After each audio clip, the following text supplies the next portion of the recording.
Hello friends, welcome to unique flowers with Viji. അപ്പം ഞാൻ ഇന്ന് നല്ലൊരു മത്തിക്കറിയുടെ റെസിപ്പി ആയിട്ടാണ് കേട്ടോ വന്നിരിക്കുന്നത്.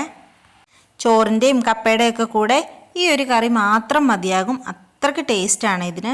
അപ്പോൾ എൻ്റെ ചാനൽ ആദ്യമായിട്ട് കാണുന്ന ആരെങ്കിലും ഉണ്ടെങ്കിൽ വീഡിയോസൊക്കെ ഇഷ്ടപ്പെടുവാണെങ്കിൽ ഒന്ന് സബ്സ്ക്രൈബ് ചെയ്ത് സപ്പോർട്ട് ചെയ്തേക്കണേ.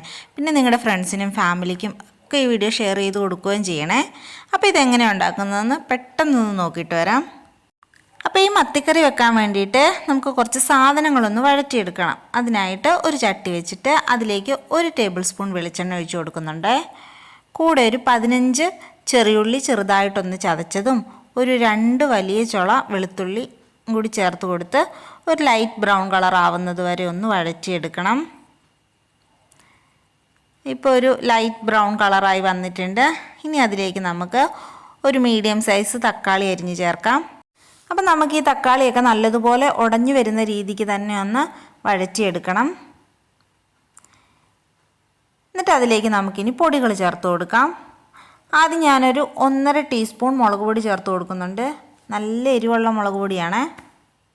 കൂടെ തന്നെ 1 ടീസ്പൂൺ കാശ്മീരി മുളക് പൊടിയും കൂടി ചേർത്ത് കൊടുക്കാം. ഇനി നമുക്ക് അതിലേക്ക് 1/2 ടീസ്പൂൺ മഞ്ഞൾപ്പൊടിയും കൂടി ചേർത്ത് കൊടുത്ത് ആ പൊടികളൊക്കെ ഒന്ന് മൂപ്പിച്ചെടുക്കണം. മൺചട്ടി ആയത് കാരണം ഈ ഒരു സമയത്ത് ഫ്ലെയിം ഓഫ് ചെയ്ത് വെച്ചിട്ടാണ് ഉള്ളത്.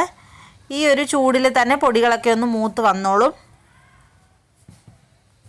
ഇനി ഇതൊരു മിക്സിയുടെ ജാറിലേക്ക് മാറ്റി ഒന്ന് നല്ല പേസ്റ്റ് പോലെ ഒന്ന് അരച്ചെടുക്കണം. ഇനി ഒരു ചട്ടി ചൂടാക്കാൻ വെച്ചിട്ട് നമുക്കതിലേക്ക് 1 ടേബിൾ സ്പൂൺ വെളിച്ചെണ്ണ ഒഴിച്ച് കൊടുക്കാം. എന്നിട്ട് അതിലേക്ക് ഞാനൊരു 2 പിഞ്ച് ഉലുവ ചേർക്കുന്നുണ്ട്. കൂടെ തന്നെ ഒരു പച്ചമുളക് കീറിയും കൂടി ചേർക്കുന്നുണ്ട്. ഇനി അതിലേക്ക് ഒരു കുഞ്ഞ് സവോളയുടെ പകുതി ഒന്ന് ചോപ്പ് ചെയ്തതും കൂടി ചേർത്ത് ഒരു ബ്രൗൺ കളറായി വരുന്നത് വരെ ഒന്ന് വഴറ്റിയെടുക്കണം. നമ്മുടെ സവോളയൊക്കെ നല്ലതുപോലെ ഒന്ന് മൂത്ത് വന്നിട്ടുണ്ട്. ഈ ഒരു സമയത്ത് നമ്മൾ തക്കാളിയുടെ ആ ഒരു പേസ്റ്റ് ഇതിലേക്ക് ചേർത്ത് കൊടുക്കുന്നുണ്ട്. എന്നിട്ട് ഒരു 1/2 കപ്പ് വെള്ളം മിക്സിയുടെ ജാറിലേക്ക് ഒഴിച്ച് ആ ജാറും കൂടി ഒന്ന് കഴുകി ഇതിലേക്ക് ചേർക്കുന്നുണ്ട്. പിന്നെ ഇതിൻ്റെ കൂടെ നമ്മൾ 1 കപ്പ് വെള്ളം അല്ലാണ്ട് എക്സ്ട്രായും കൂടി ചേർത്ത് കൊടുക്കുന്നുണ്ട്. ഇത് മീൻ വേവാൻ വേണ്ടി ആവശ്യത്തിനുള്ള വെള്ളമാണ്.